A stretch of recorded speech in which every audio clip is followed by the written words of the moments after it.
আসসালামু আলাইকুম ভিউয়ার্স, ঈদের অনেক অনেক শুভেচ্ছা রইল সবাইকে। আজকে ঈদ স্পেশাল দই বড়া তৈরি করা দেখাচ্ছি। এখানে নিয়েছি মাসকলাইয়ের ডাল, সেটাকে আমরা 3 থেকে 4 ঘন্টা ভালোভাবে ভিজিয়ে রেখে দিয়েছিলাম। তারপর ব্লেন্ডারে ভালোভাবে ব্লেন্ড করে নিলাম। ব্লেন্ডটা কিন্তু একদম খুব মিহি হবে না, কিছুটা গোটা গোটা থাকবে, তো খেতে আরও ভালো লাগবে। কিছুটা গোটা জিরে দিয়ে ভালোভাবে ফাটিয়ে নেব, 15 থেকে 20 মিনিট ভালোভাবে ফাটিয়ে নেব এবং একটা পাত্রে জল নিয়ে ব্যাটারটা দেখে নেব, চেক করে নেব যে সেটা ভালোভাবে ফাটা হয়েছে কি না। যদি সেটা উপরে উঠে আসে তাহলে বুঝবেন আপনাদের ব্যাটার খুব সুন্দর ফাটা হয়ে গেছে।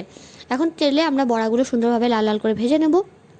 আশা করছি আমাদের এই ভিডিও আপনাদের খুব ভালো লাগবে। ভালো লাগলে লাইক সাবস্ক্রাইব করতে একদম ভুলবেন না। আর চ্যানেলটিকে যদি নতুন থাকেন তো সাবস্ক্রাইব করে অবশ্যই বেল বাটনটা ক্লিক করে দেবেন।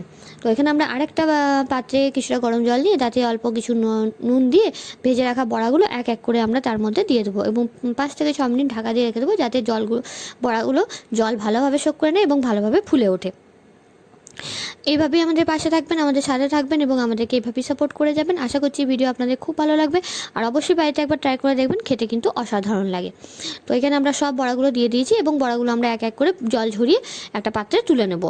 এখানে 3টে বাটি নিয়েছি, বাটিতে আমরা 4টে করে বড়া আর অনেকটা করে টক দই আর দিয়েছি আমাদের আগে থেকে তৈরি করে রাখা তেঁতুলের টক মিষ্টি চাটনিটা যদি আপনারা কেউ দেখতে চান তো অবশ্যই আমাদেরকে কমেন্টে জানাবেন।